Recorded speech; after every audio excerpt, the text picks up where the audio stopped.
Welcome to the Notorious Scoundrels, a Star Wars Legion podcast bringing you the latest news, general perspective, and competitive discussion. Hello and welcome back to the Notorious Scoundrels podcast. I'm Kyle. I'm here as usual with Mike and Jay. How's it going, gentlemen? Good. Doing good. We can talk about it later, but I had some pals over on Saturday and got some Legion in, which was cool. So that was a lot of fun. But yeah, doing good. Yeah, I mean, long time no see, I guess, Kyle. Yes, I had a pal over yesterday, and that pal was Mike. And I think it's the first time since the pandemic started that we've physically seen each other. Yeah, and he beat the living crap out of me in Twilight Struggle too. True story. Yeah. But we also did a lot of hobby stuff that I learned about and that I'm sure we'll talk about later today as well. So yes, we are going to have a reasonably lengthy hobby segment today because we did a lot of that yesterday and it was fairly interesting. So Mike might be getting an airbrush. Yeah, I mean, we'll see. It's almost definite at this point. It's just like I also have to have a location to use that airbrush. So yeah, you know. That's fair. So we'll talk about that in just a minute. You got any housekeeping for us, Jay? Always. Just always. Yes. Okay. Yeah. So at this what point, is the housekeeping? The answer is always Yes. for sure. Yeah. So as always, every cast, we do have our Patreon, which we would really appreciate if you guys can support us. That helps us with all the equipment stuff. You know, you've heard our spiel. We do an After Dark podcast where we go in depth. Mike and I do that. This past week we picked a famous battle from Star Wars lore and list build to that battle. And so that was a lot of fun and tried to keep it competitive, not just list build, what we thought would be there, but actually be like, okay, I picked this because I think it'll be there. And it's also competitively viable. Jay picked a tough one this week. Yeah. Man. Okay. Yeah. Well, I guess I shouldn't ruin it. No, it's okay. No, don't. Yeah. No, you don't think so? We can't. No. We can't. Okay. We can't peel back Go to the curtain Patreon like that. Pay $1 a month, and you can hear all our great podcasts. And then also, we're gonna start doing a live Q&A on our Patreon once a month. So if you're a Patreon member, at once a month, you can come on and ask us questions about anything from hobby to Legion to Stormtide to whatever floats your boat. You can come on and ask us. So we'll be starting that this month. But yeah, so Patreon, it helps support everything that we do, all the podcasts and everything. So we appreciate all our Patreon members. They're amazing and awesome people, and we appreciate you for listening. And if you want to support us, that'd be great. And then the second thing is, of course, Stormtide. So I'm sure you guys have heard all about it now and are interested. But for those of you that don't know, we're doing a monthly narrative campaign that will unfold over several months and will just really tell an amazing story, give you and your friend better ways and different ways to play Legion, and really help you use all those Legion Legion units and supplies that you've bought that maybe you thought you were never going to use. Well, now you can in a 2-player campaign. Stormtide is the name, and you can find it at stormtide.thefifthtrooper.com. And then, as always, you can check out thefifthtrooper.com, and we have our new blog writers, and they've been doing some great articles. So you should definitely check those out over at our main website. So that's it. That's it for me this week. Awesome. Well, let's launch right into some hobby talk. So Mike did come over to my house yesterday, and we painted stuff. All right. I think it might be more fair to say that you painted things, but yes, you did a non-zero quantity of the painting. I did a non-zero quantity. I think I may have primed like 15 models with an airbrush of the 50 that we primed and then subsequently painted, so Well, that's yeah. fun. How'd that go for you, Mike? It was actually so my experience using the airbrush, it felt a little bit uncomfortable and awkward, but I think with time that's, so is painting the first time, right? In the span of I don't know, 20 minutes, Kyle had put down a first coat on about the entire Rexstar list that I brought. And then 20 minutes after it had dried or whatever, he put down a second like highlight coat in about the same amount of time. So I still got to go over the details and everything, but yeah, it was enlightening how quick it was and how efficient it was, and there's a lot of cleaning involved, but Yeah. I think we gooped up the gun a little bit. We did, yeah. I had needed to clean it before you showed up, really. I should have primed everything before I showed up too, so we're square. Yeah, I mean, clearly you can and do prime with an airbrush, but you can also prime with a spray can. But yeah, it was a Badger Patriot 105 is the airbrush that I have, but it's newer-ish. I just got it like a few months ago after my old one crapped out, so I had not yet like fully disassembled and cleaned it after using it for like my B2s and a bunch of other stuff. So it was just kind of like already gunked up when we started. So we went to start, and then there were several stop starts when the brush got clogged, and then I'm like, I think I just need to take this thing apart and clean it, and that's what I needed to do, because after that it was perfect. So but yeah, it was I disassembled it without first reading the instructions. Oh boy. And I think I managed to put it back together in full working order, but I probably disassembled it a little bit more than necessary. There definitely was a point where like he was like, I don't think that's supposed to come off. Yeah. The trigger fell out, and I'm like, oh yeah. Oh. So I have the Badger too, and I've done that before, and I was like, what? Oh yeah. So it definitely is a little tricky sometimes. Yeah, there's a way for those that have Badgers. There is in fact a way to remove the needle and the front nozzle, which are the parts that most need cleaning, without removing the trigger and all the other stuff. Which I figured out afterwards. But so airbrushing does require a lot of cleaning, because you have to make sure that your needle is clean and your brush is clean, especially when you're using primer, because primer doesn't, once it dries, it doesn't respond very well to solvents. Yeah. Which is kind of the point of primer, but when it's like in your airbrush, that's not good. Right. So yeah, I find too, airbrushing takes a lot more planning than just a regular brush.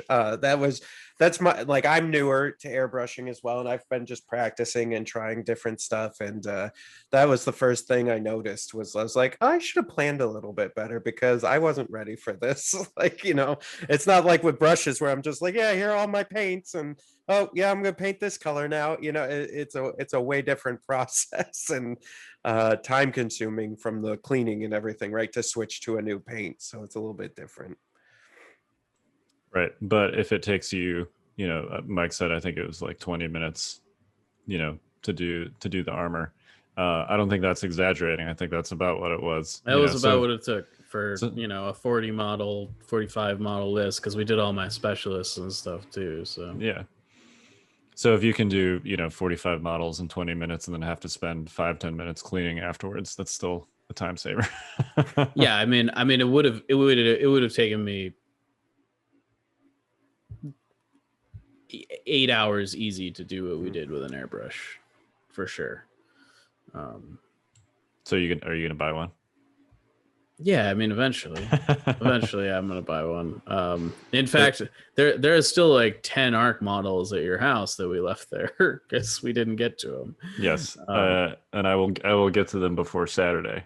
So then I will bring them on Saturday. Because we're gonna beat up some people at Huzzah Hobbies. Yeah, we'll see. I haven't decided whether I want to just like be a tryhard and bring my Atlantic City list or bring something else. I'm gonna beat up people at Huzzah Hobbies. The upside of the Atlantic City list is it's already in my case and all my cards are already in there and it's all set up and I have to do literally nothing except pick up my case and walk to Huzzah. That's how most of my list choices are made. When I'm going to like smaller stuff, it's just like, yeah, all right, I got these out and they're painted. That's who's coming. Yeah. Like if I wanna do something different, I gotta pull out all my card holders and put all the new cards in there and pull my models out of the case and put the different models in the case. And yeah, I don't know. That's Life my is so hard for us Legion players, you know. Yeah. That's my excuse for bringing a competitive tournament list to our casual store tournament. Here's the thing, our store is not casual. Like no, it's there are like as far as stores go, like I've got to play you every tournament, you know. Yeah. Like I don't know. Well, you guys have 2 people that went to Worlds that play at your store, right? Yep. Yeah, and like Kyle 8 and people Gordon, that went yeah. to High Command, Right. like Yeah. you know, like that show up regularly. You Yeah. know, it's like we've got a mini Adepticon happening like every month or whatever. So, You're right. I shouldn't feel bad about and I think that there's a bunch of people that like probably like would have made Adepticon that are coming from far away places to come to Huzzah this time. So, yep. It's interesting too, because I wonder along those same lines. So I played Saturday, and it's like, I wonder if we're just at this place now, because the group I played with is usually a pretty casual group, and everyone brought the sweatiest list that they could bring, and just like no one talked ahead of time and was like, hey, we're going for like, this is for real. Like everyone brought a for real list, and I was like, freaking all right, guys. Like, and usually they're pretty casual. It's a pretty casual group, so I find that interesting how much just in 2 years since I've played with a group of people, like how much different it was. Last time I played, we were all kind of cool and just playing whatever, and now it's like Rexstar. I was like, oh god. So well, I think part of this is like excluding the fact that we've got like these 2 heavy vehicles that just hit the market or whatever, within the last month or so. The game has kind of been solved at the moment to some extent. I mean, like not completely. Like it's never completely solved, but like I think the current meta is super solved for the most part, and or at least more solved than it's ever going to be. So if I'm here, just so I can kind of hear what you're saying and repeat it in a different way, is that what you're saying is that nothing since what's created the meta, nothing has come out that's changed the meta in a way that makes it new today. That's kind of what you're saying. Yeah, I just like, I mean, the AF5 definitely will make some waves, but I don't think it's gonna like change anything super dramatically. And like, we really haven't gotten a real update to the game in what, 6 months? Which is fine. Maybe longer. Yeah, which frankly I'm okay with. I would prefer the slower pace of like, oh, I bought my Space Marine army and I don't have to change it for 4 years, like that I don't mind. But yeah, I mean, I think some of this is people are figuring out what's good, and I think that's okay. It's just like, I think in contrast to the rest of Legion's existence, we've had new releases that have like shaken up the meta pretty considerably every month, almost. And do you think too, I was thinking a lot about this since our last conversation about Empire, and there's a lot of new players in, and I think a lot of the newer players originally got into Legion waiting for clones and droids to come out, and now that they're out, they're just playing them, and they also so happen to be meta. And do you know what I mean? Does that make sense? So it's the 2 factions that most people wanted to play anyways, and they're also pretty good. Rex being very good, but droids having some very good options as well. So do you think that plays part of it? I mean, I think so. I think the short answer is yes. But I think part of that is because, at least in the case of droids, most droid units are competitive. Like it's a very like internally balanced faction. There's not one build that's like clearly significantly better than the other ones. Mike is you made a comment yesterday that I thought was interesting. Yeah, we're not going to repeat it here. No, we're not. But if you do want to hear it though, after dark, there you go. It's It's Mike's take on what the best list is right now. Yeah, and it's not Rexstar. It is not. But anyway, and Rebels also has very good internal balance in that most units can sort of find their way into a competitive build. I was struck by a conversation on the Discord today, I think it was, or maybe yesterday, where somebody came out and was like, "Hey, I'm new. I'm playing Rebels. What should I get? What's good?" And people started listing off like this laundry list of Rebel units that included, a lot of Rebel units, like everything but Jin and Han, basically. And the guy was like, "Oh, thanks. So everything, basically." So I think that's part of it, Jay, is that, a year ago, 2 years ago, the quote unquote meta lists, like there was a clear category of units and lists that was not competitive. And then there was a separate clear category of units and lists that was competitive. Yep. And I think now, at least for Rebels and droids, that has kind of expanded. Yep. So people can bring the cool, if somebody wants to bring a T-47 because they like T-47s, they can do that. And it's also good. Right. Well, right.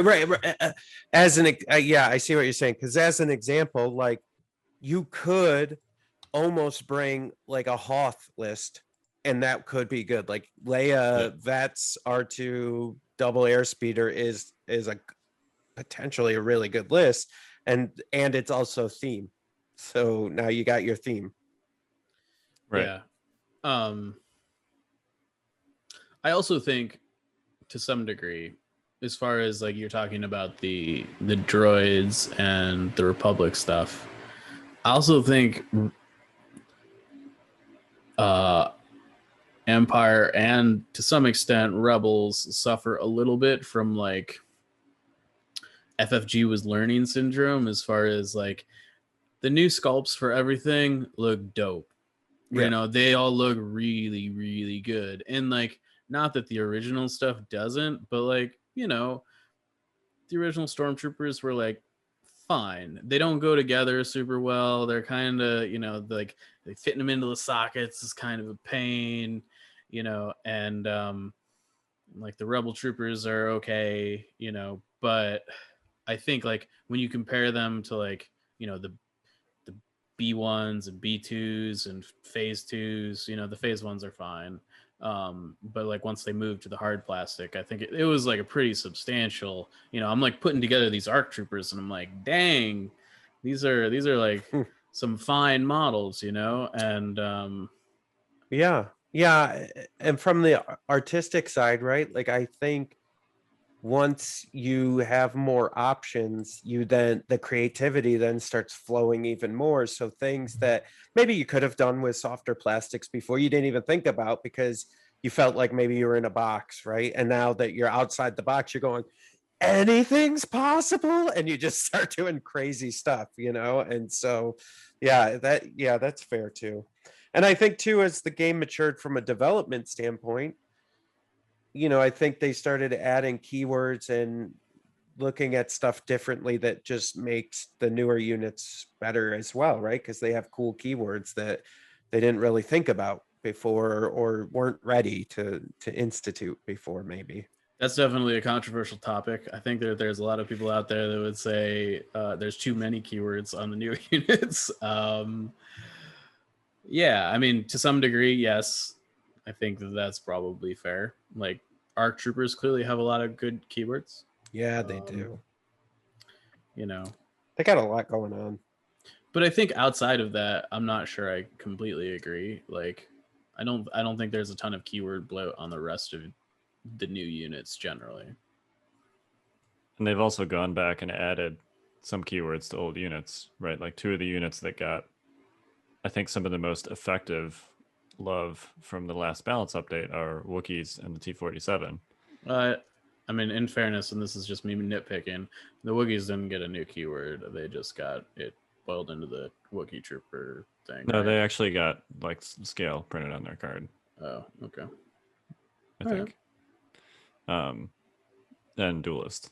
So, I'm You gonna know have what to- needs so- Duelist? IRG. They could Yeah. use Duelist. IRG could use like And I don't know. search to hit. maybe it'd be too good to give them like search to block permanently. I don't know, but I think that'd be interesting Yeah. because it's a Guardian unit. Maybe that'd be too good. Who knows? But anyway, Maybe just give them block or something. yeah. I mean, and we're not talking about Sorry. Let's speculative changes here. Yeah, I mean, the point is some of the old units that got some of the most effective updates, it was beyond points updates. Yeah. It was updates that actually change what they do. So Yeah. yeah, I don't know. I think sort of to answer your question in a way that is like TLDR, I think there's just more, there's a broader scope of units right now that are competitive than there have been at previous points in the game. Mm-hmm. So sort of just by, like quantity, there are more lists that are competitive and or meta. So there are more people that are bringing lists that are competitive and or meta. So Yeah. Man, I totally thought the Wookiee Trooper was the thing that gave them scale and duelist, but literally, like the Wookiee Trooper entry in the RRG is all it says is any game effect that applies to troopers applies to Wookiee Troopers, and Wookiee Troopers follow the same rules as trooper units with no exceptions.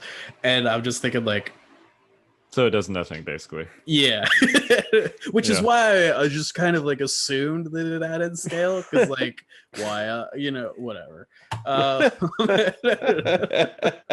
Talk about Okay. bloat. Yeah. All right. I mean, it seems like maybe it's like a future proofing thing. Like maybe something references Wookiee Troopers or whatever. But regardless, yeah. Anyways, my B. You're right, Kyle. I concede the point. Noted. The mostly irrelevant point. Yes, mostly irrelevant point. Out of all the points we talked about, that's the one he's letting go. Hey, I just would like to say that sometimes I lose and I will, yield the floor. Mm-hmm. Mm-hmm. So yeah, in conclusion, I think I'm going to bring a tryhard list on Saturday, but I don't think I'll be the only one. So good. We do have another topic today, which is going to be sort of a 2-part question. A, what is your biggest weakness in Legion, or what do you struggle the most with? And then B, how do you identify what that is, and or how do you identify other holes in your game? This is sort of a self-reflective topic. Sure. Who wants to go first? I will. I don't care. That's fine. Take us away, Jay. Yeah. So I think both of you guys know this because I've played both of you, but really, I think they're hand in hand. But I get impatient and aggressive, and those are really my 2 big weaknesses when it comes to Legion. I know what I should be doing, and I get impatient. And I'm like, no, I'm not doing that. I'm gonna, what I'm gonna do is I'm gonna go ahead and get these guys right up in his face and see what happens, and just like, and so that's those are definitely my 2. And then how do I recognize it and fix it? I really recognized it the first time I played you, Kyle, when you did your standard dodge standby, and I was like, what the hell is going on? And then and then got really in the mix with you and lost a bunch of stuff. And I was like, oh yeah, okay, no, that's why you shouldn't be impatient. And then how do I work on it? Yeah, this one's hard for me because it's not something I don't recognize in a game that I'm playing. Like, for instance, this weekend, you know, I got real impatient and I tossed Vader. I was running a Callus OP Vader list, and I tossed Vader like right in front of a wall of clone troopers, and I knew it was a bad idea, but I really wanted to do this thing, and I wanted to do it now, and I didn't want to wait, and you know, and so and I was like, I shouldn't do this. Like, I questioned I literally stopped myself. I was like, nah, don't do it, man. And then I was like, no, I'm gonna do it, and and just went ahead, and then Vader died. You know, and I don't know. That's a struggle for me, because it's like, I think in my head is I don't connect with, I know it's a right move. I just don't know when the timing is of that right move. And so that may be where some of the impatience comes from, where I'm just like, you know what? It's the right move. I'm going to do it now. And then I'm like, yeah, but this is the wrong time. But I'm like, will I have this time again? You know, so it's almost, maybe I get stuck in an idea too. And then I'm like, this is what I need to do. And it's hard for me to like branch off of that idea and reassess, you know, on the fly. I don't know. You guys have both played me. You feel like that's pretty fair? Yeah, I think so.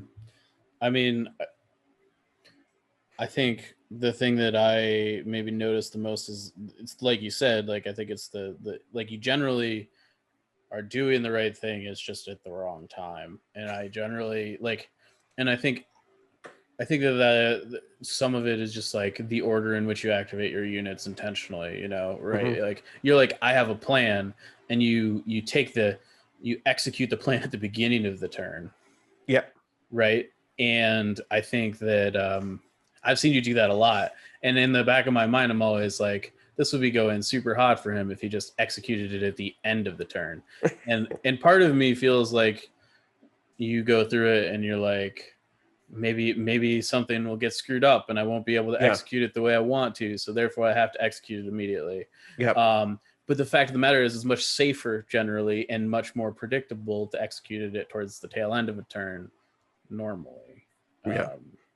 That's just kind of a general rule of thumb. But it can be hard to, you know, understand that. I see that I see a lot of people do that. They're like, I need to do this thing this turn.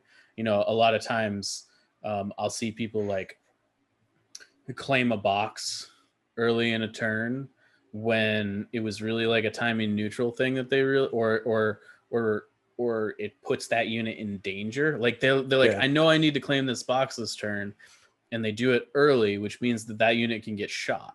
Whereas if it was like the last thing they did that turn, it like really mitigates the danger. Yeah. And so, you know, I don't know. It's weird, right? Because you're right. That's exactly right. Like, I see the thing and I'm like, oh, I got to do it now, because otherwise I won't be able to do it. But this is the thing that's going to make or break this turn, let's say, you know, and then I don't see any other branching ways out of that particular, you know, and maybe it's because like during the subsequent turns and the previous turns and like leading into it, I've been setting up for this moment. And then like when it's like, oh no, they're on to me. And then, you know, and then I don't feel like I can wait any longer. And I'm like, we gotta go now.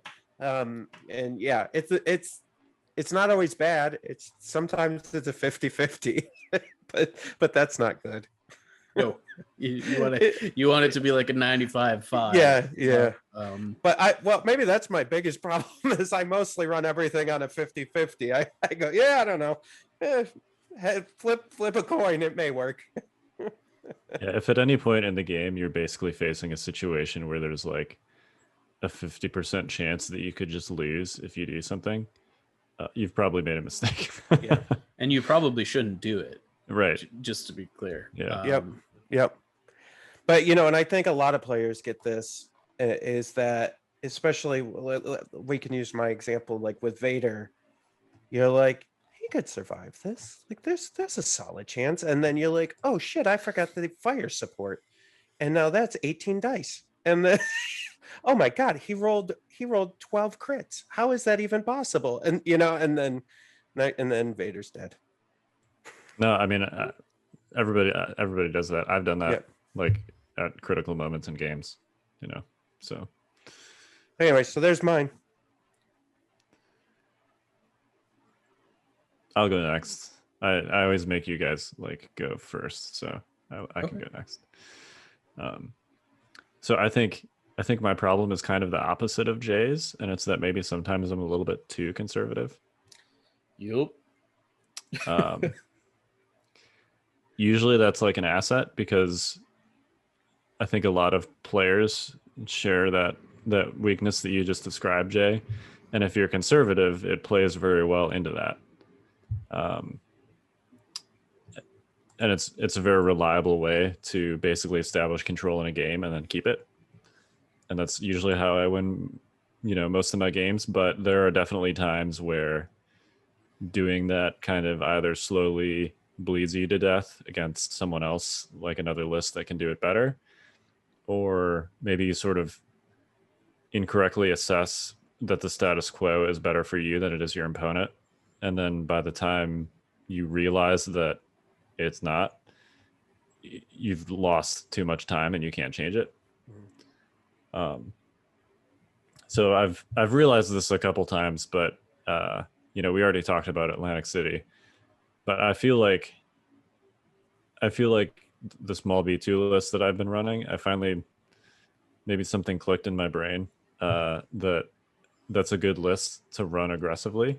Like clearly it can work defensively like any force user list can, but all three of my Final Cut games were much more aggressive than I normally play, and it worked. So I think it's very useful to be able to turn that mode on and to know when you need to turn it on, because there definitely are times where that is appropriate, and I'm not very good at assessing when that is, and that's certainly something that I can and need to improve on. I don't know. You guys have both played me also. Do you agree with that? Yeah. Yeah. I mean, I think to some extent you've been a little bit scared off that path, because like the times that you've decided to get aggressive early generally have gone horribly poorly for you, right? And like you're like, oh, this is just not a thing I should do. Yeah. Yeah, and I find too, like in our games, there was one, I forgot, I don't remember what we were playing, but I remember that I played the 50-50 as I always do, and it just turned out in my favor, which just shut you down at that point, right? Because it was like you were too conservatively back, and by the time I was like running everything up there and you were trying to shoot it, I think it was Jin, I was playing Jin or something. I don't know if you remember that, but like, God, it was a long time ago, Kyle, at this point. But okay. Yeah. But yeah, anyways, we've been playing Legion for more than 2 years, so yeah. And I just remember being real aggressive, going, I don't know, this probably isn't gonna work. And then you shot and everything was still alive for the most part. I was like, oh, we got him, boys. Like, but that's not a way to play either. And I realized that. But yeah. It's funny though. It is funny that that's you and I are like direct opposites. Oh, you know what? I remember this game now. I was actually playing Jin. Yeah, that's right. You were playing Jin. Yeah. Nope, I remember the game. You're correct. I do think that what you guys have outlined is almost diametrically opposed, but I also think that of the skills in Legion that basically you guys are talking about the same thing to some degree. It's just whether you're turning it on or you're turning it off. And knowing when to do that is, that's kind of an achievement unlocked, I think, for some degree, to truly know in the middle of a game when you need to flip that switch is a really big deal. And because if you do it too late, you just run out of time, and if you do it too early, you run out of gas. Yep. And it definitely, I think, you were talking about like unlocking another level of that list, Kyle. Like, once if you've never played that way and then you like figure out, oh man, sometimes I can just get aggressive at the right time, and it just like insta wins me the game. I mean, maybe not insta win, but you know, like it significantly increases your chances of winning that game. I definitely think it kind of takes your Legion play up to like a whole nother level. Yeah. What about Yeah, you, and- Mike? Sorry, Kyle. Yeah. Oh. No, Mike can go. So first of all, I hate admitting my flaws. First of all, but This was actually a clever ruse by it was a Kyle clever and I to ruse. get you to. yeah. So I actually think the worst part of my game is turn 0. I think specifically the battle cards. I have trouble. Like once everything is like if I see mini, like once we get to the point where I put minis on the table and I can like see like truly see what the battlefield looks like with everything on it, I'm good. But I have a really difficult time sometimes envisioning scenarios that like I haven't played or I've played rarely. You know, I don't like to talk about it, but you know, the most recent Invader loss I had to Snyder in the semis, like I banned to Long March on Bombing Run as an infantry list, and I was just like thinking like in my head that was good for me because I could like hold the stabs off longer, right? When in reality it was like the worst thing I could have done. And it was a very unfamiliar scenario to me. And when I'm in an unfamiliar scenario in turn 0, I definitely do not make great choices sometimes.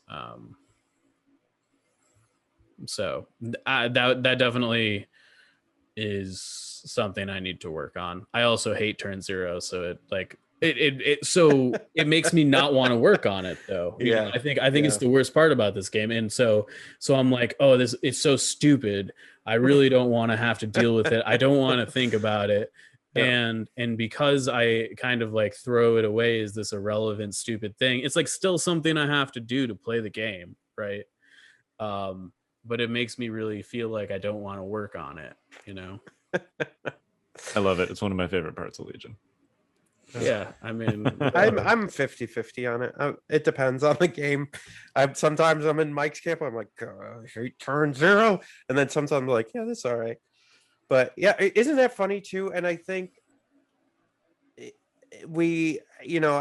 think you can work on that stuff. But one of the things that kind of struck me when we were talking about this was list construction and how like I'm not doing it like at the top of my mind, like building a list to like support my weakness. But in reality, if you look at any of my lists that I've played, it absolutely supports my weakness. Like double heavy Empire list completely supports that weakness because it's, those heavies can survive a lot longer when I'm making real aggressive plays and I'm not as punished as hard. And, Kyle, in the past, you've played a lot of lists that really supported that. Like, yeah, I'm just going to sit and wait and see what happens. Right. When you were playing Rebels, because they can't really get aggressive because they're going to get torn to shreds. And so it's just interesting how that happens.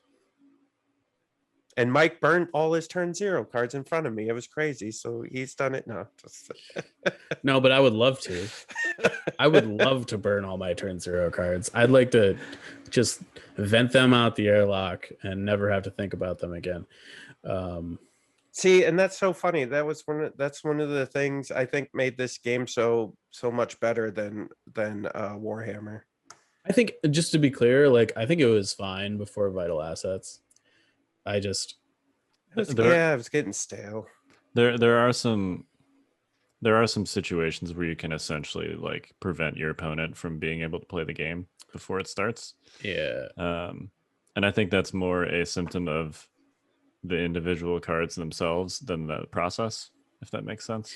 I think that's fair. Like if turn 0 was just like figure out the cool conditions on the battlefield and it was like mostly a wash, but it changed in cool and unique ways, I would be fine with that, right? Like, like little flavor, like you're on this planet, so there's a special condition that like both players have to deal with, right? Or whatever. But like you shouldn't be able to make a wrong decision in turn 0 and instantaneously lose the game. But I mean, it does feel like that a lot. Yeah, I think it does. But I mean, like, that's why I also need to get better at it. I think the most of most of my tournament losses, I feel pretty confident that I lost in turn 0 for the most part, or I definitely did not. I could have set myself up for more success in turn 0. Maybe I didn't instantly lose. I definitely did the last time. But I mean, like the finals game in Invader League Season 5 against Luke Cook, like I definitely picked the wrong deployment, and I definitely had my pick, and I mean, it was still a really close game, but had I picked a different deployment, like that game could have been very different, and so yeah. Yeah, it is interesting how like position of a card, because sometimes there's nothing you could even do, even if you wanted to be smarter at it. Sometimes a position of a card, if it's in the 3rd position and it benefits the blue player that much, it's kind of like, okay, well, I know we're doing that, and you try to mitigate it from there, but sometimes it's just not anything you can mitigate outside of Well, and sometimes at that point is about digging the hole less than it would have been, right? Like you're just trying to make the hole less deep, and I definitely sometimes dig it deeper, like, and that happens. Yeah, so I'll be curious to see, as we get more data and as more tournaments happen, sort of what like the blue player win rates are. Well, we're on the subject of turn 0, but somebody gave me an interesting stat that I was not aware of from Atlantic City, which is of these 7 total final cut games, how many of them would you guess were won by red player? I'm gonna go with 5. I don't. Jay? 2. 1. Interesting. And it was the final. Yeah. I also the think other 6 games were all won by blue player. That's fair. I think it would be interesting to see, like, I would like to see it broken out by objective to some degree, because I think blue player matters on some objectives way more than it does others. It does, right? 100%. Like, if you're playing key positions, blue player is kind of like, and and that's the one where red player won. Right, but if you're playing bombing run or sabotage or even like breakthrough, it's a big deal. Yeah. Yeah, any of the ones where like I guess bombing run doesn't, but any of the ones where like just tie goes to blue player, right? So it's just you're just playing for the points at that point, Well, bombing run is 3-3 often. Oh, right. Yeah. So, I mean, there are a lot of objectives with an even number of victory points available, and those are the ones that tend to advantage blue player. Yep. Even something like recover the supplies, which has an odd number of boxes, because you have 2 essentially safe boxes, and then the one box in the middle is very much not safe. Like, there are situations where blue player can just sit back and be like, well, red has to either make a play to grab the box, which depending on the table might be in like a very open spot, or they have to kill a unit, and I have no incentive to go and grab the middle box. I don't want to like toss a wrench in the data, but I think it's also should be noted specifically with that data set that the majority of wins were by separatist players. Yes. And separatist lists generally have a big bid because they can afford it. So I think you could also be like, 6 of those wins were separatist players, right? Like I think there are multiple variables there in play, right? To some extent. Yeah, in that specific data set. Yeah, and clearly it's a small sample, right? It's an 8-player elimination cut. So the 2 players that made it to the final are going to represent like a disproportionate quantity of the the winning data, so to speak. Yeah. But as far as bids are concerned, my first game, which was against Rex, I had a 15-point bid. I only won the bid by 1 point. And That's then my a little second game, abnormal, but yeah. it is. But there was another. I think Cirillo also had a 15-point bid. Slawowski, who I played in my second game, had a 13-point bid, so I only outbid him by 2. And then, of course, Luke had a 26-point bid. I also think droid lists are skewed towards blue player because they're very bad on certain objectives and more specifically on certain deployments. I think they need blue player more than some other factions generally, but that's a whole nother discussion. We've gone way off the rabbit trail of our original topic here. Yeah, I mean, which is fine. Don't get me wrong. Totally. It was a good icebreaker. It was. And then it started a whole nother conversation. Those are the good topics, Kyle. Don't be sorry. We have a podcast where we talk. That's the whole point. That is accurate. TLDR, Turn Zero sucks. Yeah. By the way, I'm gonna go off topic here, but I want to bring it up. Go ahead. I have now played Vader, Callus Operative Vader list 4 times, and I am in love. I just want you guys to know I'm in love with that list. It's a fun list. I got some snows with the scanner goggles and a med droid, and then I've got IRG in there. So like I'm handing out a dodge and healing up and guardian stuff. And I basically run Op Vader, Callus, the snows, and the IRG is just this like ball of death that just basically travels together and just destroys things in its path. And then, I have shores and mortars and snipers that just kind of back up the rest of the, just back up for recovery fire. I really like it. I like Callus a lot.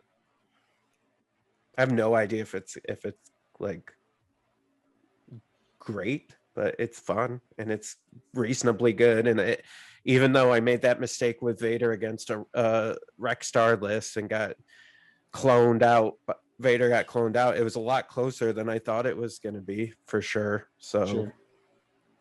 Yeah, I mean, I think I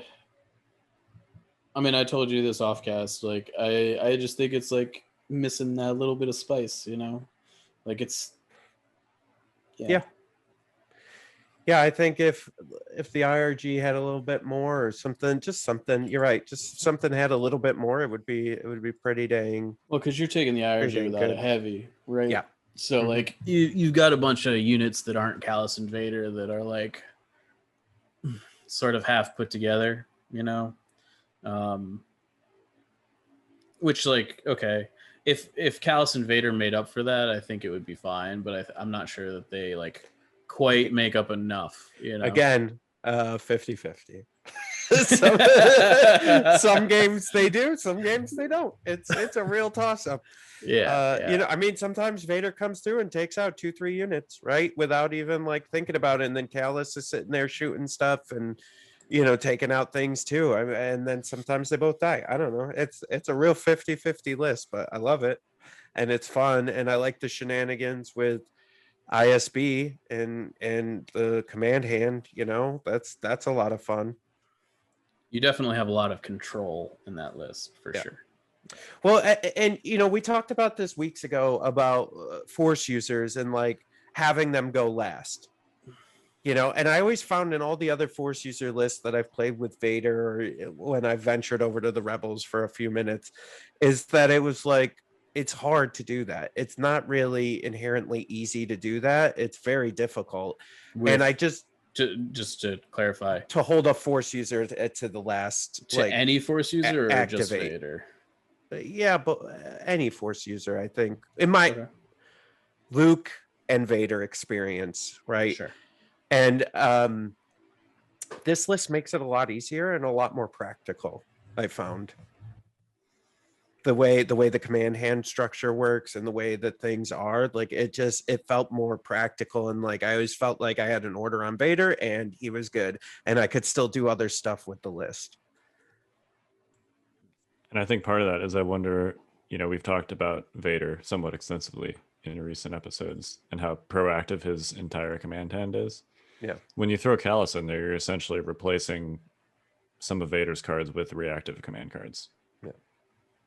So Yeah, I think that's probably exactly it. But it's just a nice change of pace from what from what's usually happening. Cybernetic man on the floor. Yeah. Yeah. Well, do you guys have any more thoughts any final thoughts, if you will, on identifying weaknesses or our weaknesses discussion?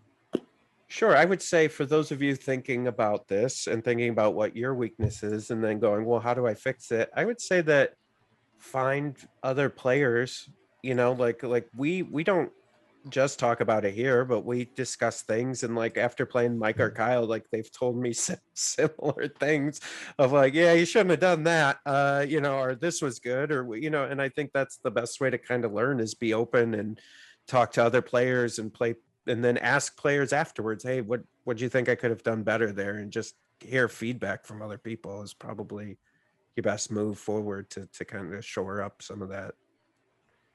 Yeah, I think this is good advice just for life, but I think when it comes to Legion, like hanging around people that are like better than you at something is like the best way to just kind of passively learn, Yeah.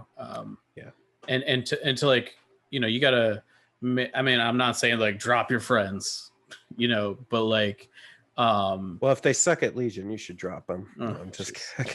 but like, if you hang around people that make you better because they're better at whatever, it'll rub off, Yep. And I think a lot of learning experiences in Legion like don't happen over the course of one game. Sometimes they do, but you've got to be very diligent about understanding the decisions you made and why they were wrong, if that's the case. Well, and I would say it doesn't even have to be games. Like I've learned a lot from you guys just having conversations, like us just like talking in our Discord channel or on here, right? Like I remember in the early days of the Scoundrels, like when I was just the man behind the glass doing all the recording stuff, like I would just listen to you guys talk and be like, oh, and like things would just click in my head, and I'd be like, oh yeah, that makes sense. And so just like listening and discussing it with people is a great way to learn too. Yeah, and I kind of want to piggyback on what both of you guys have said and just emphasize how important it is to have a diverse set of players that you interact with. Especially if you're someone that just plays like in your house with, another family member or a couple other random local people, or maybe even play just in your local store with the same group of 6 to 8 people that show up on game night. I would encourage you to join some of the online communities like the Discord and just interact with people that are outside your local area, and also maybe go to some convention tournaments and stuff like that where you're going to run into people from different areas. We talk about local metas and the concept of a quote unquote local meta, but I think a lot of times, like if you're just playing within your local play group and you're not playing anyone else, you can kind of develop this, it's like a fishbowl, right? Like you sort of develop this cohesive perspective as a group, and maybe some parts of that perspective are limited or incorrect. Like, Brendan has talked a lot about how he'll have people show up to tournaments and just have a fundamental, like, gross misunderstanding of some basic rule concept. And then they're like, well, that's how we played it. We've got 10 dudes and this was our understanding. Right. It's like, well, your understanding was wrong. It's like, but I've got 20 games of Legion experience, but those 20 games are all with the same people, Yeah. And it's funny you went on that topic because we were talking about that this weekend too, is that I play Evan a lot and I know his play style now. And so like, I know when he'll bite on some bait. And so like, I'll put it out there for him to go fishing, and I think that happens with all of us is if we're playing the same people over and over again, you're not really playing Legion to the rules of Legion and the strategy of Legion. You're actually playing the player too, and trying to like play to their weaknesses that, because you've played them like 10 times at this point. Yeah, and if you're so used to doing something like that, and then you play someone that's not Evan, and they don't bite, Yeah, And You've then got a problem. You just leave Invader in front of a clone wall. Yeah, right. Yeah. Rip. Yep. He didn't do so hot. Boy, them Z6 fire sports, no joke. Yeah, there's not very many units that can survive clone shooting Yeah. in that fashion. Yeah. Particularly when they're backed up by aim tokens. It's just Yep. like- Yep. Aim and surge, and you're just going, yeah, all right. It's funny. I have a Legion list building episode going out this week. Just on like, Where's that on? Where can people find that, Mike? it'll be on the Fifth Trooper YouTube. And so at the end of every episode, you know, we build a list throughout the episode, and at the end of every episode, I go over like some statistics on the list, like if everything shoots in the list, you know, how many hits could you expect, and like before cover and all that, or like how many effective health pool points like does a list have. And this week, so I've done one for each faction, and so I did Republic as the last one, and I basically built like an Arc Star list. So it was like a 9 activation Arc Star list, and I had to do it differently this time because of surge tokens, right? Because it like I basically did a pre surge token math and post surge token math, and like the list is like 72 effective health before surge tokens. It's like 108 after, and you're like, oh yeah. Like once you start like clicking the math, you're like, okay, all right, and like it's like 30 hits before surge tokens and like 38 if everything fires after surge tokens, and just like okay, you know, it just like it escalates very quickly. Yeah, That's a ridiculous number, by the way. Most lists are floating around like 25.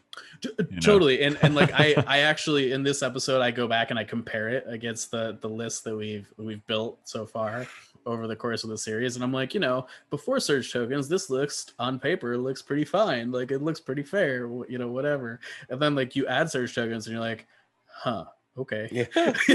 And I'm like, this is also before aim tokens and dodge tokens and you know, all that jazz. So it was just an interesting exercise. Personally, for me, I've never like really sat down and like done the math on, you know, what the effective health pool of Rexstar is, right? I just he went from caveman, Rex good, to big brain. Rex good. Rex real good. Yeah. You know, it's just like playing the game, you get a feel for like what's good and what's not, right? And but like when you go through the math, you're like, okay, this is really good, you know. So I don't remember why I brought that up. I don't know, but we were talking about clones. We were talking about clones and fire sport. Yeah, real weird that Mike's talking about the math though. This is kind of an odd little switcheroo you guys are doing on this episode. I'm not sure if you're joking or not. You never will, Mike. Anyhow, so yeah, if you wanna get into that, check that video out. My hair significantly changes in the middle of it, so that's fun. It goes from super long to not super long because I filmed it at 2 different times. Continuity like, be damned. Yeah. I guess it didn't even register to me yesterday that you didn't have super long hair. So Well, I mean, we've been on here talking for a couple weeks. yeah. I don't expect anything less in production value from the Fifth Trooper. That is the level I want to keep us at. All right. Well, any final thoughts, gentlemen? Have fun playing Legion, man. Yeah. We're actually starting to get to do it in person, which is amazing. And this is really. the first time I've played in a group in the last 2 years. So it was amazing. Yeah.